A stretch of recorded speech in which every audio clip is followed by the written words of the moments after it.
6 unit rumah sewa sekali jalan? Biar betul.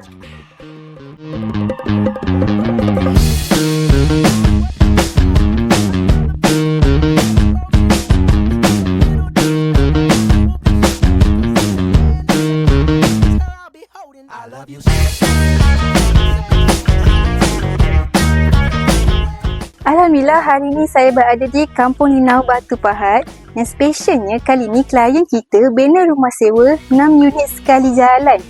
So saya review untuk rumah yang pertama dulu. Untuk rumah yang pertama ni berkeluasan 960 kaki persegi untuk 2 unit.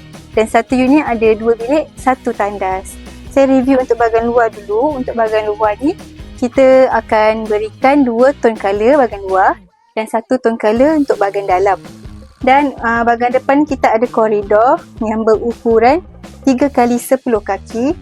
Untuk pintu hadapan, kita gunakan pintu kayu solid. Jom kita masuk dalam. Untuk bahagian dalam ada ruang tamu yang berukuran 13x10 kaki.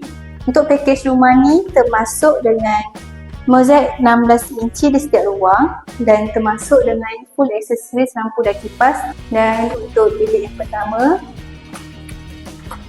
bilik yang pertama ni berukuran 10x10 kaki.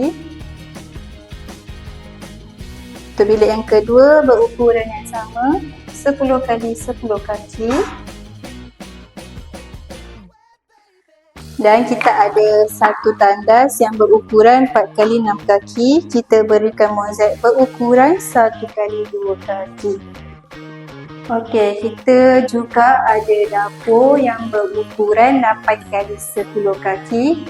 Untuk bahagian mozaik kita berikan 1x2 kaki dan tabletop kita bagi 6 kaki. Okey, kita dah selesai untuk review unit pertama.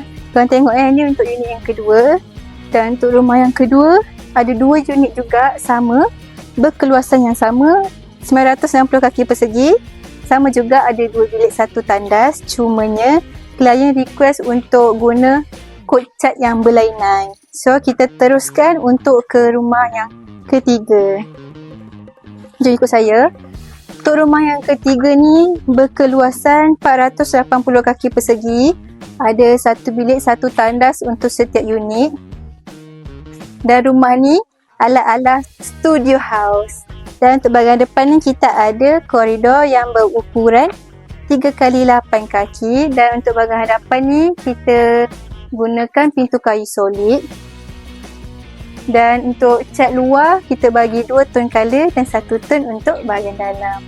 Kita tengok bahagian ruang tamu. Untuk bahagian ruang tamu ni berukuran 12x8 kaki.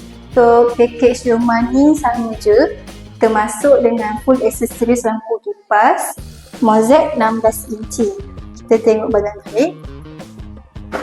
Untuk bilik ni berukuran 9x10 kaki.